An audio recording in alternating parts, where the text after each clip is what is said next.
All right. As far as injuries go, the guys that won't practice today are Bucker and Dana. So Bucker has the ankle, Dana has the calf. We've had a couple of personnel things go on here. You're aware of Willie's situation. Darius Harris can fill in there. I mean, we've got people to fill in, but Darius has a chance to step in there. And then we have Bennett Whitling that joined our team from the Rams, previously from Holy Cross. So defensive end. All right. So other than that, we look forward to the challenge of playing the Colts. We know they're a good football team, and in this thing, it's record aside. I mean, they're talented. They're well coached. It's a well organized organization. So we've got to make sure we have a good week of practice, and that's starting today. So that time's yours. Coach Harris, being here, what do you see out of him that makes you think he's ready for this spot time? Yeah, well, he's coming off good preseason. He kind of knows everything. He's a sharp kid, so I think he's tough. Got a good concept of the defense, so I think he'll do a nice job. Physically, good size. Coach, with Indianapolis being that close to the playoffs last year, they felt that a quarterback switch was needed to bring in Matt Ryan. What have you seen the first two games that, gives you signs that not that they're not a good team to work with, because they are, but they've had problems trying to close out. Obviously, they tied with Houston, who wasn't exactly burning the barn down last year, and then last week not being able to score against Jacksonville. Yeah, so this time of the year, you got to prepare yourself for, anything and everything.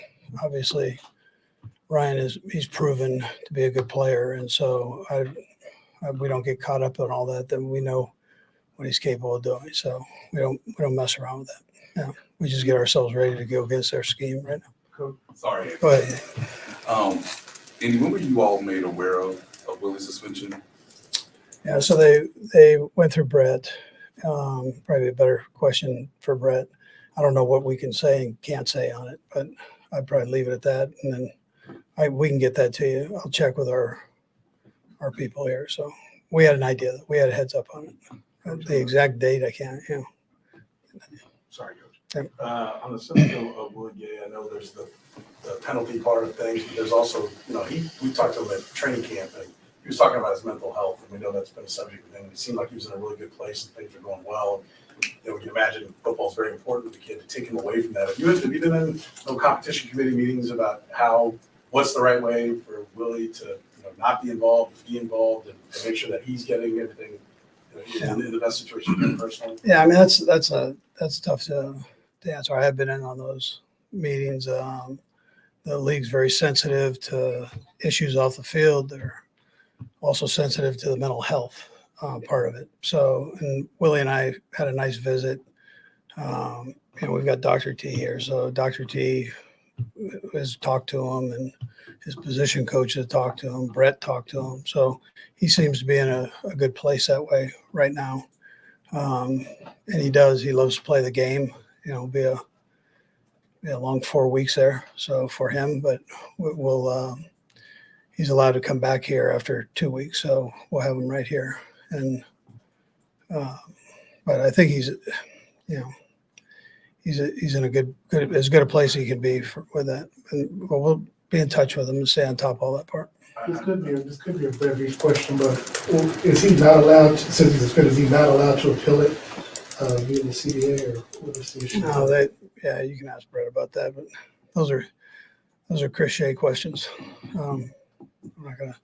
Coach, as a follow-up kind of to what Nate was asking about, in the offseason, do you get an indicator, or do you guys just say, hey, we've read all the policies on it, and in the offseason, we know we're probably going to be losing Willie for a few years? That's something. Yeah, I mean, we had an idea something was going to happen, so we've tried to prepare for it the best we can. So just in case it did.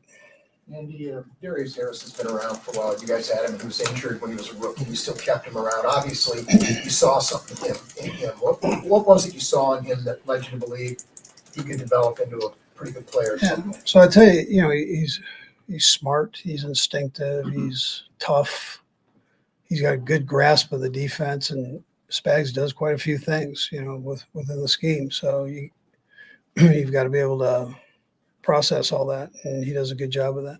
How important does Nick Bolton become over the next 4 games as you're trying to work Harris first and then maybe someone else even in? Yeah, so Nick, he's important every week because he controls that thing. So I would tell you, he's important every week. That's what I'd say. Andy, just the overall, like in the NFL, there seems to be a lot of people talk about the consistency and suspensions, and it's 2 games or 4 games, 6 games, what have you. Just what are your overall impressions on just how the consistency is with these, suspensions? Are you surprised by any that seem to come through the? Listen, I'm that's a loaded question that I don't want to lose money on or not money on. But and I'm not really familiar with every little thing that happens to each team. I don't know that right off the bat. So I think they try to be consistent with it the best they can. Coach, when you think about the timing of it, after week 2, does that surprise you at all? Did you guys have any indication that it'd be after week 2? Had an idea of being in this area here. Yeah. So.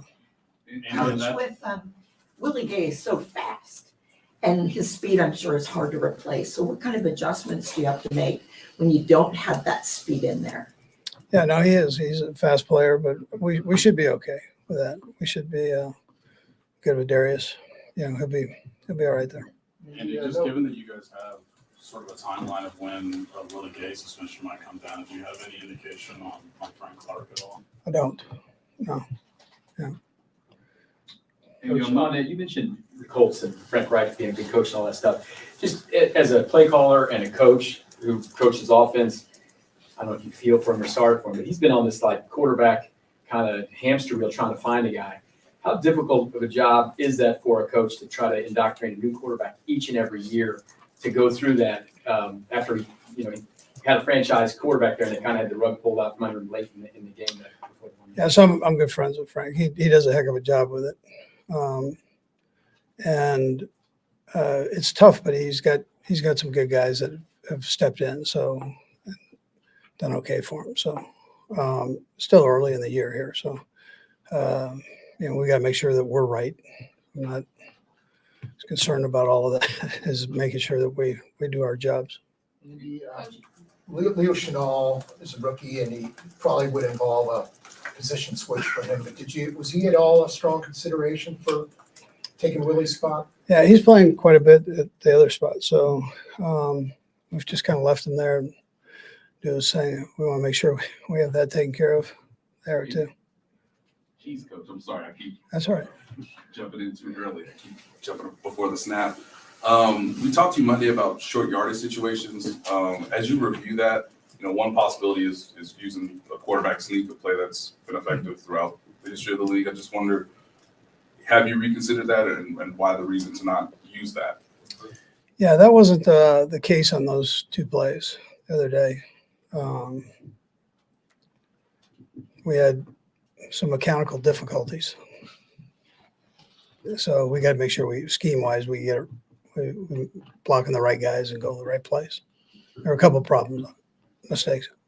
Have you reconsidered using a quarterback sneak before? Is that something Pat and you have talked about?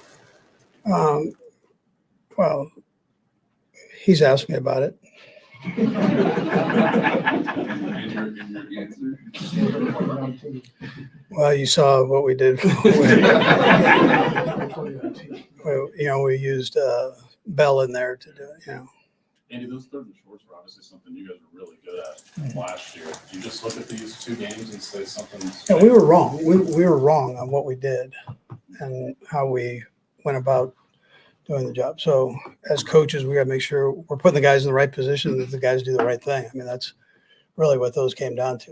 It wasn't, we'll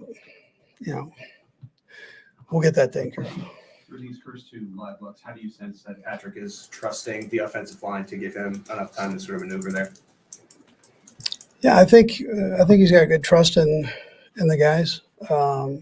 they've gone against two pretty good defensive fronts, and we got another one coming up here. This group is fully loaded. They've got speed on the outside, and they've got big, strong guys with some flexibility, run pass flexibility inside. So it'll be another good challenge for us. But I think Pat's got pretty good trust in those guys. Couple more guys. This guy just got those 2 snaps at the very end. How do you feel that where he's at progressing? Yeah, he's doing a good job. He'll gradually get more every week as we go. So, that game actually was just how it worked out. But I mean, he'll keep getting involved in the game plan more. Oh, go ahead. Coming off the Chargers game, and then you've got the Bucs next week. How do you keep the guys focused on this week and not kind of skipping over and starting to worry about a tough game in Tampa? Yeah, well, I mean, you saw the other day. I mean, Sunday that you can't skip over anybody. Not that our guys would, but there's so much parity in this league. It's crazy. I mean, every game you got to be spot on, and so I don't think anybody's looking at that game. And I sense that there's a big focus on this team. This team is very talented, so you gotta stay on top of that.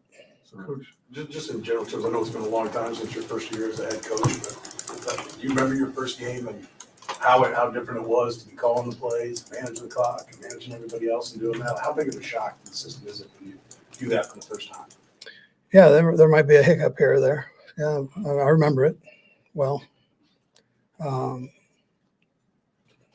One mistake in Philadelphia. It's like dog years. Last one. All right. Look, I'd like to let you leave on that note there, but specific to Harrison Butker, how much concern is there that he's dealing with those dreaded and tricky high ankle sprains? Yeah, so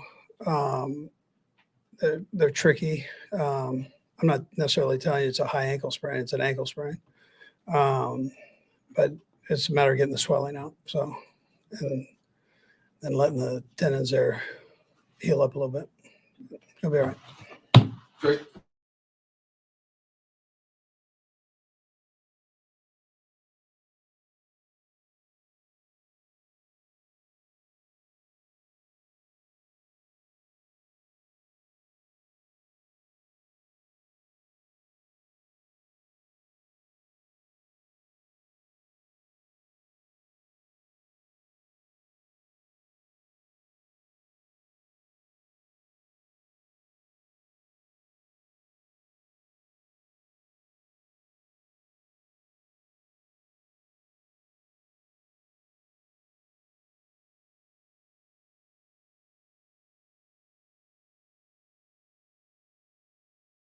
All right, guys, fire away. How you doing? How's the team doing? Getting ready for Indy, off a little bit of a break.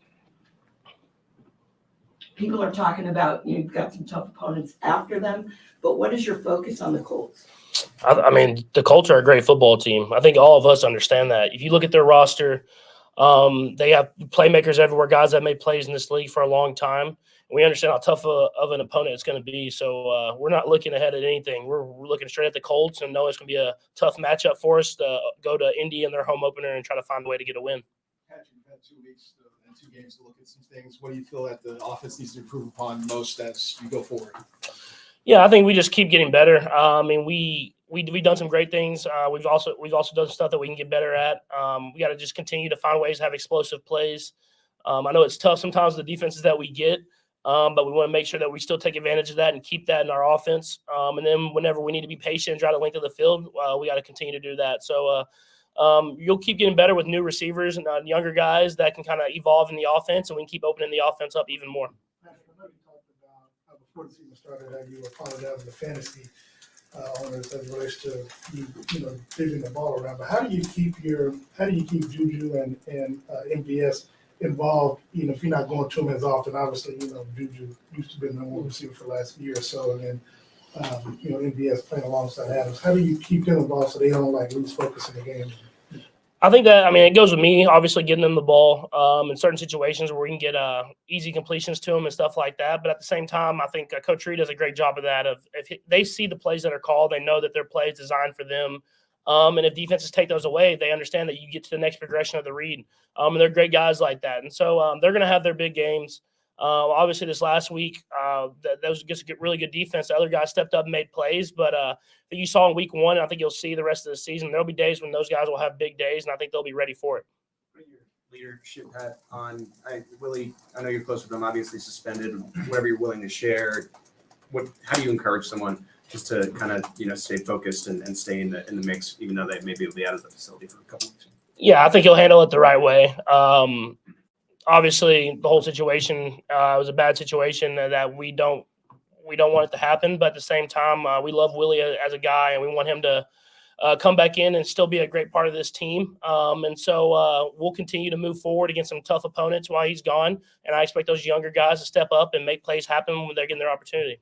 I think Danny was asked about short yardage and you with the quarterback sneak, and he said you were kind of lobbying for a little bit more. He was asked, well, how'd it go? What'd he say? And he said, well, you saw what we did. Mm-hmm. So make it pretty clear he shut you down. Would you like to do that? Is that something how hard do you lobby? How'd that conversation go? Yeah, I think the hardest I've ever lobbied for it is kind of in the playoffs. I'm like, I mean, we're here now. I want to go and get that first down or touchdown. But we trust in those running back. We trust in our offensive line, especially when you got a guy like Burt too. I mean, he's pretty good at getting those first downs. But I mean, I think I've only technically not got it one time and up near the red zone. And I still think I was in the end zone against the Chargers a couple years back. So I'm usually pretty good at the quarterback sneak. So even though he says that he doesn't expect it to happen, I think there's a time and place for it. So I'll keep that on his radar. Even with that said, you feel like you've run your last quarterback sneak in your career? No, my plan is to save it until the Super Bowl. So one of these Super Bowls, I'm gonna sneak in there and do it. It's the least expected thing, obviously. So I'm gonna do it, and I might go over the top this time to try to save that knee. Since you all played on Thursday, you got a chance to see Sunday's games, but knowing the last 2 minutes of the last game against the Chargers, you all gave up, team gave up a late touchdown. But what you saw Sunday, you saw a lot of teams not playing the full 60 minutes of football. What's your message, and what's your message to your teammates after seeing the type of games that turned out on Sunday, where let's say Cleveland Browns gave them 13 points, 14 points in the last 20 minutes? Yeah, I think we emphasize it a lot. We go through into game situations every single week. Coach Blameyer does a great job of showing all those situations when teams come back like that and how the game's never over. Coach Frazier talks about it, how close these NFL games have become and how the end of game is where the games are won and lost. And so we try to do a great job of our 4-minute mode, running the timeout if we can. Our defense making stops. And then when we get in those special teams onside kicks, you saw guys like Noah rallying to the ball and recovering stuff. So we really go over those. We emphasize those. And we understand the NFL these days, it's closer than ever every single week. And we have to play full 60 minutes if we want to win. Patrick, reps, coaches will talk about reps, the most precious thing you have during the week. There's only so many of them to get it all done. And obviously Andy's track record speaks for itself. He knows how to manage those reps in practice. But when you have something like, you guys were very good at short yards last year, you kind of struggled a little bit this year. Does he kind of, okay, we're going to spend more time on this, or does he have a hard and fast, this many reps on this many on that, or does it kind of evolve over the year and as you see where maybe there's some problems? I think it's more in the film room and in the install meetings. We just really emphasize and kind of detail those things even more than we usually do. But we've, like you said, Coach Reid's had a great track record of getting those first downs in those short yardage situations. And I mean, we didn't have a great week in a short week, and I think we just a little misses here and there. It's always just got like barely off one place or another. I think as we get back in the normal flow of the season, that hopefully we can go back to being great at those short yardage situations. The Chargers were the first team that you played since you guys got some new weapons and stuff that you actually played last year. Did you see a big difference in just the way they try to take things away from you guys? Not necessarily. And they played their defense. They have a lot of great players. They have a great scheme. And so they played their defense. I mean, I think maybe a couple more pressures than we had seen in the past year. But I think we showed when they pressured, we were able to hit some of the deep routes. I think one to McCole and then one to Jay Watt. So, I mean, it's a thing where I'm sure defenses will test us to see if we can still hit those big shots when pressures come. I think if we show that, then we're going to have to go back to hitting those check downs and those shorter ones. So being able to do both is what makes our offense so great. What's some of the biggest challenges that offense. I guess the coach, obviously, they still have Stephon Gilmore, former defense player. Here. What type of challenge does that bring? Yeah, I mean, it's another defense they're great at all levels. I mean, you said it's Stephon Gilmore, Darius Leonard, Shaquille Leonard will, I'm thinking, probably be back. So he's a great linebacker, one of the best, not the best linebacker in the league. Their defensive line, all four guys. I mean, Yannick Ngakoue, Kwity Paye, Grover. I mean, Buckner, of course. I've played against before. I mean, there's great players. So when you have that many great playmakers on a defense, you understand how hard it's going to be to get points. And so we have to execute at a high level if we want to go out there and win a football game. Patrick, on Justin Watson's touchdown, he said after the game that you guys had worked on that route in Texas. Mm-hmm. How gratifying is that all these months later it pays off in a big game? Yeah, it shows that all that hard work is going to pay off. I mean, we did a lot in Texas, and all those guys didn't have to be there. And they were down there getting the work in, and you see it when you get to the games. I mean, they're making adjustments on the fly that you wouldn't expect new receivers and new offense like this. And so I think all that hard work is going to keep paying off, and we'll keep on and keep getting better and better as the season goes on. I know you're continuing to try to work him in even more in the offense, but what has he meant to the team since you've gotten to know him through the offseason after the two games? Yeah, I mean, the attitude that he brings every day is huge. I mean, he's going to be a great player. He's going to have a lot of yards and a lot of touchdowns and everything like that. But the way he's able to be a leader in that receiving room as someone who's new to a team, I think it's going to keep making this offense and this team even better because you have a guy that comes to work every single day, and he puts in that work, and he'll get more and more opportunities as the season goes on. Patrick, I know, I don't have the number. I saw your numbers in the indoors are very good, right? Is there something about besides the obvious no win, Sideline something that you feel comfortable, or do you think it's just kind of a coincidence? Maybe it's opponent driven. Yeah, I think most quarterbacks are usually are better in indoors, but I think it's just you just go out there and play the game. I never really notice it. I try to be better outdoors because that's where we play at, and I want the playoffs to be in Arrowhead. And I feel like that's an advantage for us. So I haven't played a ton of games indoors, but we've obviously had success when we had. So it'll be another great challenge for us to go to Indy, which is the atmosphere will be rocking, and it'll be a great defense that we're going up against. Patrick, high school football, you were at the Blue Valley Southwestern West, I believe, and just I know you loved high school football growing up as a kid and playing throughout your love, but what is it about going to high school games now and watching it now? Do you still see them analytically? Do you still see them like, oh, I'm just watching like one of my coach's kids play? Like, how do you enjoy high school football now? Yeah, no, I still watch the game. I think I see it a little bit more. You can see the concept of what the offense is trying to do and the defense and everything like that. But it's cool just to be a fan, to go out there. The place was rocking, man. The student section, I was a little surprised because I mean it compared to where I'm at in Texas, and I mean I thought that there was no empty seats. It was a great football game, great players and everything like that. But it was cool to go out there and watch. Brittany's been to two of them with me now, so I don't know how many more I got. But it was cool to see. The only thing I say is those hashes are wide, man. I'm like, man, I didn't remember those hashes being that wide. So it's definitely cool to go out there and watch some kids that you've kind of seen grow up throughout the years. Thanks, Patrick. Thank you all.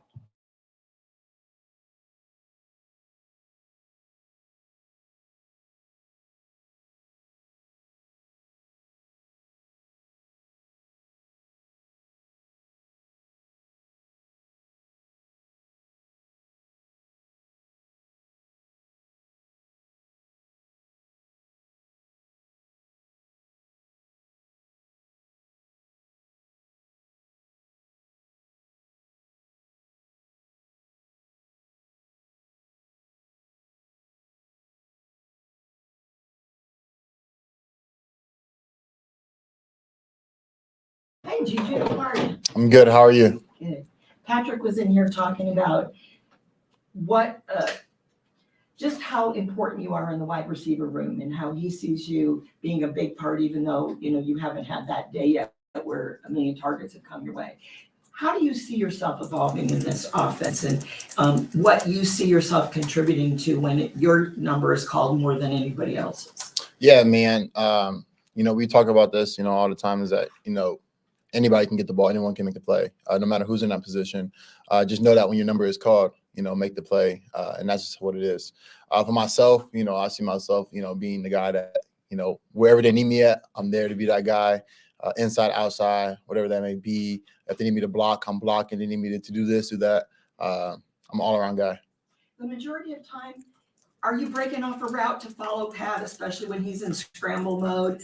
You have a certain route, but then are you breaking off to just get open for him? Is that the majority of time? Oh yeah, of course. I mean, when Pat's scrambling and out of pocket, all of us are all scrambling, trying to find a way to get the ball, catch the football and make plays, and that's just the norm.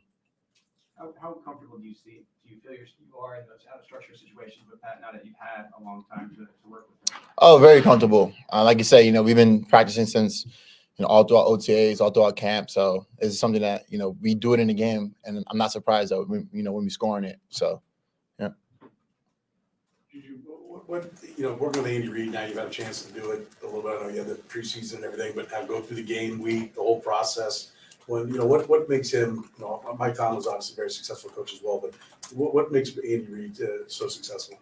Honestly, I think it's just attention to details. One of the biggest things that leading up into the week, going into the game week, the distractions are less. And you're more focused on your job, your assignments, the details of your routes, your plays.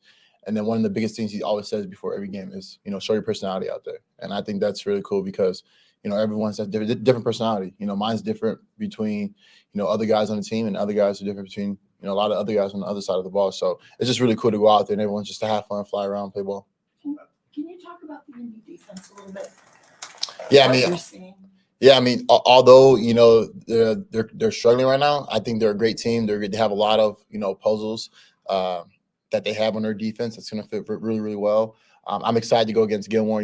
He's a guy that I went against multiple times when I was in Pittsburgh, and him being at New England. So it's really cool. Their middle linebacker, he's a captain of the team. He's been doing it for so long. So I just got to give it up to them. So and we can't go into this game taking it lightly, especially it being an away game. One thing we always hear about Andy's playbook is you have to know every single position. Why do you think that's played into what you do well? I think because honestly, since I've been in this position, like I said, knowing every position, knowing that Pat can trust you, that you know what you got on this route, on this play. For example, in a situation where someone goes down, you got to fill that void. It's just because it's a certain personnel for a certain player. At the end of the day, everyone has to know that position. Everyone has to know that play because you never know when your time is called. You had a player tell me once, all you want from a coach is put you in a good position, let you succeed, let you show what you can do. He said when they don't do that, it's bad spot. Not here, I don't think, obviously, but you ever had a time in your career where you're like, what's this guy doing, and what does that do for you as a player when the coach is maybe you have the feeling that hey, he's letting us down? I've never been in that position before. You remember in college? I mean, I figured you've been in pretty good places. Right. Yeah, I mean, even at USC, I mean, Long Beach Poly is a really good school. USC is a really good school. Pittsburgh is a really good school. I mean, team, not school, and then obviously coming here, yeah, I'm blessed. I'm fortunate to be, a really good team. So when that day comes, I'm probably like year 12, and I'm somewhere like just, yeah, but I have not yet. You guys came off an unbelievable game with the Chargers on a major stage. And after this game, you've got some big opponents looming. You said you're not taking them lightly, but in where this is placed, does it take a little more effort not to look past this through? Honestly, I don't even know who you have next. I just know that I have the Colts this They're week. big bad dudes. I'm sure of it. I'm sure of it. I mean, every team is really, really good.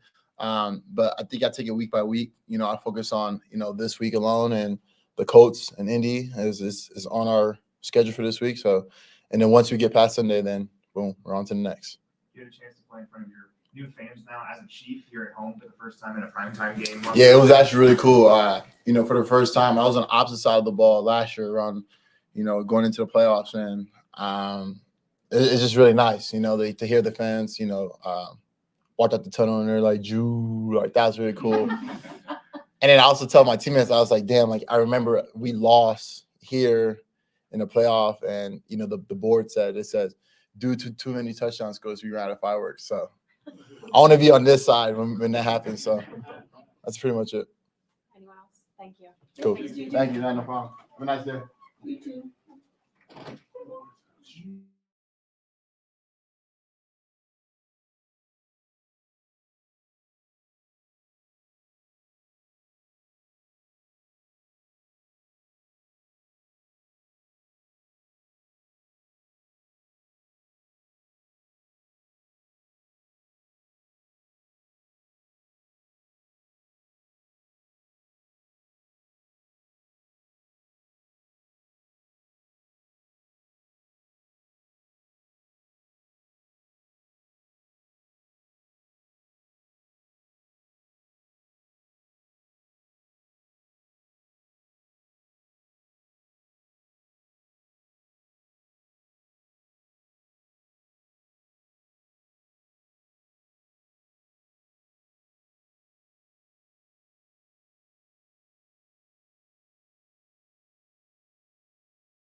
I get to ask you questions. Yes, ma'am.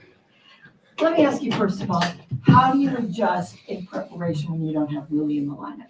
Oh, yeah, it's kind of just right now. It's been next man up. It's kind of the mindset we have right now. Again, Willie's my guy. Been checking in on him as a person, as a father, making sure that he's keeping his head up, and we're going to keep moving forward. But again, we got a lot of guys coming in every single day, put work in since training camp to give us opportunity to go out there and play our best. So we're going to keep stacking days, and when we get Willie back, we'll be ready to go. Again, we're going to be missed, but we got to keep going. You know, Nick, he told us at training camp basically, you know, how he was doing better mentally and everything like that. He loves football. Mhm. Knowing he can't be in the building for about 2 weeks, you said you spoke to him, but how do you feel you need to reach out to him since, like, you guys are the pair out there to help him through this 2 weeks? Because you know it'll be tough for him. This is a game. We both talked about that. It's just a game, and keep it as that. I'm worried about him as a person, as a father, as a son, as a follower of Christ. Those things right there is kind of things I'm kind of keeping in touch with him with. I know he's back. I think he went to go see his family, stuff like that. So that's kind of a little more so what I'm worried about these next 2 weeks. You get an opportunity to give y'all the message, and he's out for the next 4 games. You have an opportunity to talk to the linebacker group before the suspension came down. And what's his message to y'all? He kind of talked to us. We had a little heads up about it. But again, his mindset is come out there and give us our best. That's kind of what his expectation is for us. He wants to go out there and execute and have fun, and he wants to see his juice flow through us. So we're going to try to bring that to the game. What tells you that Darius is going to be capable of filling in for Willie over the next couple of weeks here? Going back to training camp and OTAs, he's been here for a while now. He knows the scheme like the back part of his hand. It's kind of similar to me. And so he comes in every single day and puts his heart shot for our team. He executes the game plan, flies around, has fun, plays with great energy. And that's kind of the things that we kind of pride our defense on. So I have no questions. He's going to come in ready to play and make plays for us. What kind of challenges is Jonathan Taylor for you guys, think? He's special, an elite running back in this league. When the ball's in his hands, he can get north and south quick in a hurry and break tackles in second, third level. So we got to make sure that we set up front with our 7 guys and track the hip and make sure we make tackles in space. And that's going to be the name of this game. Everybody has a different strength, and Willie's is speed. Darius probably has something else, but I don't know many people who are as fast as Willie out there and what he can do. So how do you adjust? Do you kind of have to help him a little bit, or how did it work in training camp that you'll have to take care of in the next 4 weeks? I think it comes down to the other 10 guys rallying around D. Harris as he makes his start. We got to make sure we're flying to the ball. We got 11 hats to the ball at all times, so it's not just him making the plays and placing. Really, it's all of us. If we get 10 guys or 11 guys to the ball making tackles, again, like I mentioned earlier, set the line of scrimmage with our D-line and the second, third level guys fit and make tackles out there in space. I think we'll be fine. Nick, the Colts mentioned that Michael Pittman is going to practice today. So if he actually does go on Sunday, what kind of threat would he be? You know, him and Mike Bryant have had quite a lot of connections in week 1. So what do you see as him as a threat? Oh, yeah, he's a big receiver, good vertical threat. That's your bigger guy. You asked him to run block a little bit as well. So he brings another part of physicality to the offense in terms of wide receiver room as a deep ball threat, and also addition as a run blocker on rocket screens and stuff like that. So he'd be essential to their offense. And if he goes out there, we're excited to play against him. Nick, this year too for you, you've been in that linebacker room. With the absence of Willie now, and I know you have a lot more responsibility now, do you feel any more added pressure on your shoulders? Football, again, it's a game. I don't really feel added pressure. My job is to go out there and give our defensive players the call and go out there execute and also have fun by doing it. And so I've been doing that my whole life, and I'm continuing to do so. When you see a rookie return, a pick 6, 99 yards, how does that just give a jump start to the defense when it's a younger player like that who makes a play? Oh, yeah, that was a special play. Again, I was talking to him before the game. Didn't know that it was going to be that big for us, but I knew he had a chance to go out there and make plays for us. And so I was excited for him. I guess that's a glimpse of what our young guys can do on our football team. And he's just one. It's a whole bunch of them. They can go out there and make plays for our team. But, again, it's exciting for him, and I was proud of him. We're going to keep training that way. Well, he's player of the week. Like, do you get a big head with that? Yeah. I mean, you can, but I think that's not the type of guy he is. I think he comes in every single day and works hard at his craft. He has that chip on his shoulder for being a 7th round pick, and he carries that. And so he wears that pretty well. you had a similar play last year. You recovered the fumble and ran like 95 yards for a touchdown. You guys compared at all? Well, his looked a little bit better than mine did. I almost fell, so he didn't do that. So he kind of had a cruise into the end zone, but it was a hell of a play he made down the goal line and actually changed the game. So I was proud of that. But his looked a little bit more better informed than I did.